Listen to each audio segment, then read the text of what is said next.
I'm Larry Menti. Welcome to Another Thing. The nation's polling industry is going through a period of self-reflection and even recalculating their methodology. Why? Because the vast majority of the pollsters blew it this year.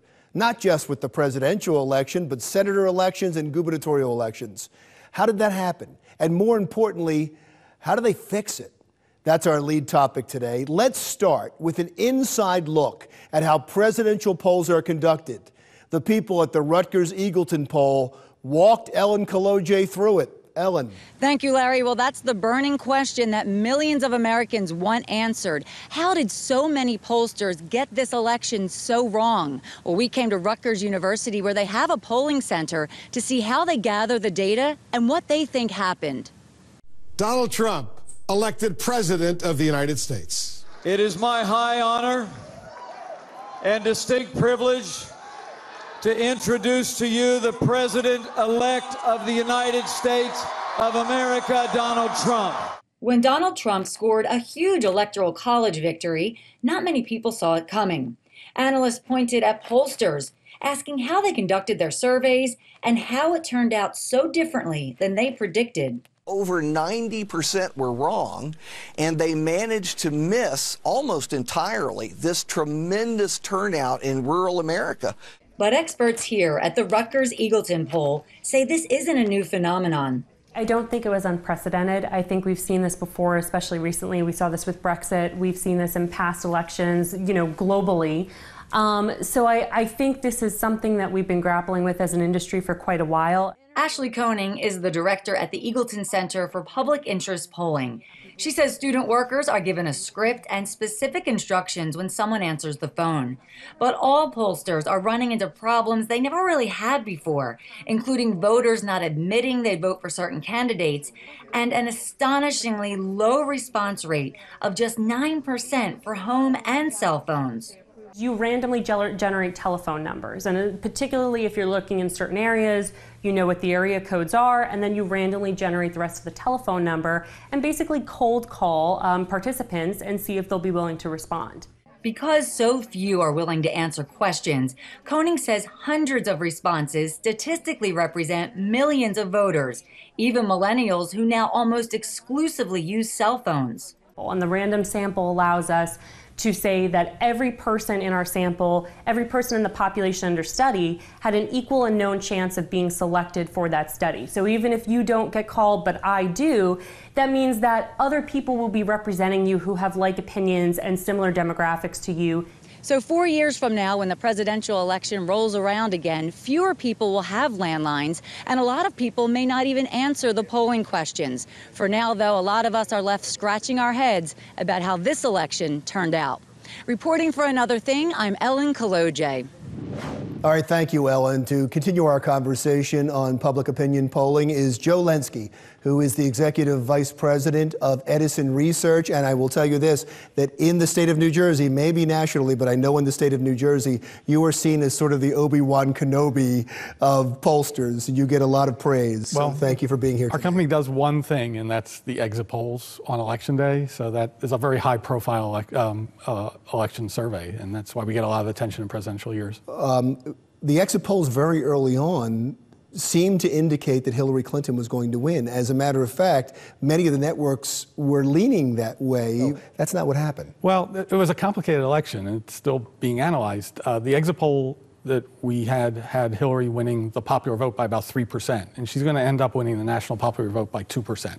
So at a national level, the exit polling was right on. It was certain key states that decided the election in the Electoral College that where the differences were in the electoral in the exit polling. Wisconsin, Michigan, Pennsylvania, we had slight 2-3 point leads for Trump in our early exit polls, but by the end of the night, they were dead even races, and they ended up being squeakers for Trump.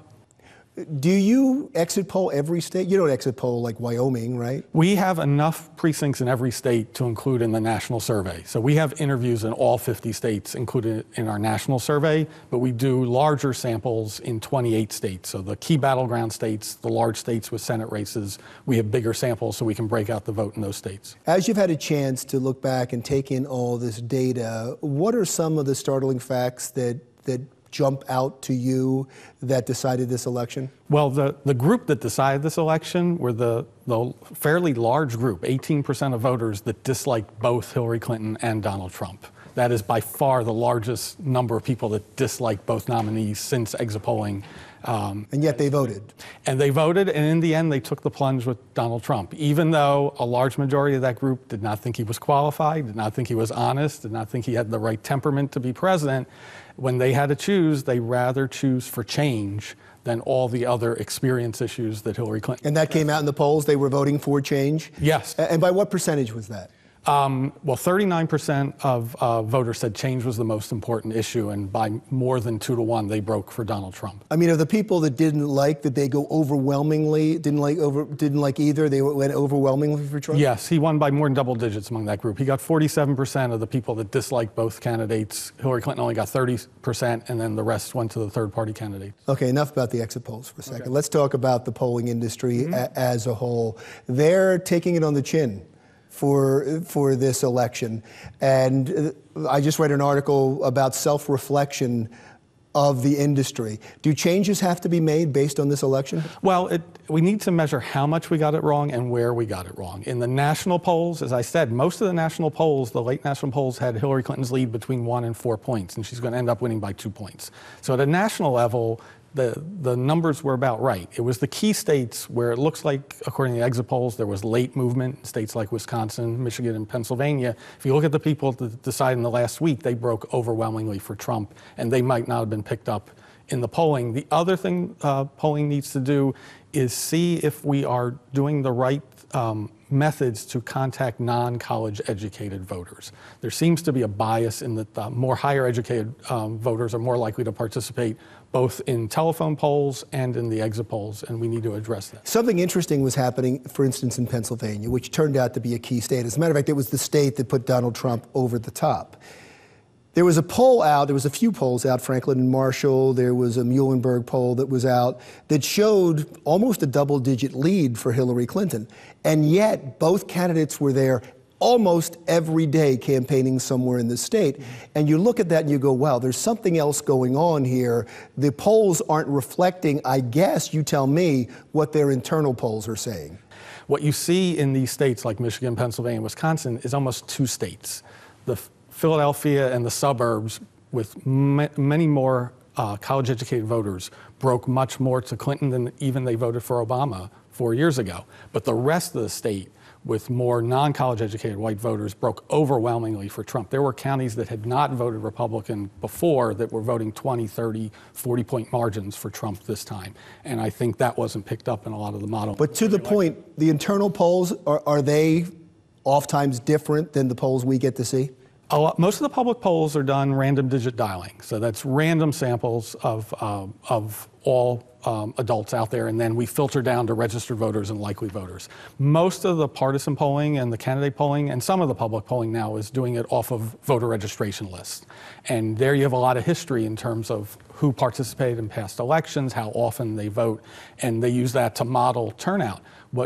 What is going to have to be investigated after this election is how many people were not picked up by either method. You seem to be saying that you missed a lot of voters, at the same time defending the result that you still missed a lot of voters. Well, it depends how many voters we actually missed. Again, at a national level, we were only off on average by 1 or 2 points on the margin. Now, in an election this close, that seems like a lot of voters, but in terms of a survey with margin of error and non-response bias, that isn't that big a margin. So I think what we have to understand is surveys have a margin of error, and we can't expect them to be as precise as people want them to be. A person we see all the time, has become a political celebrity, is a New Jersey pollster, Kellyanne Conway.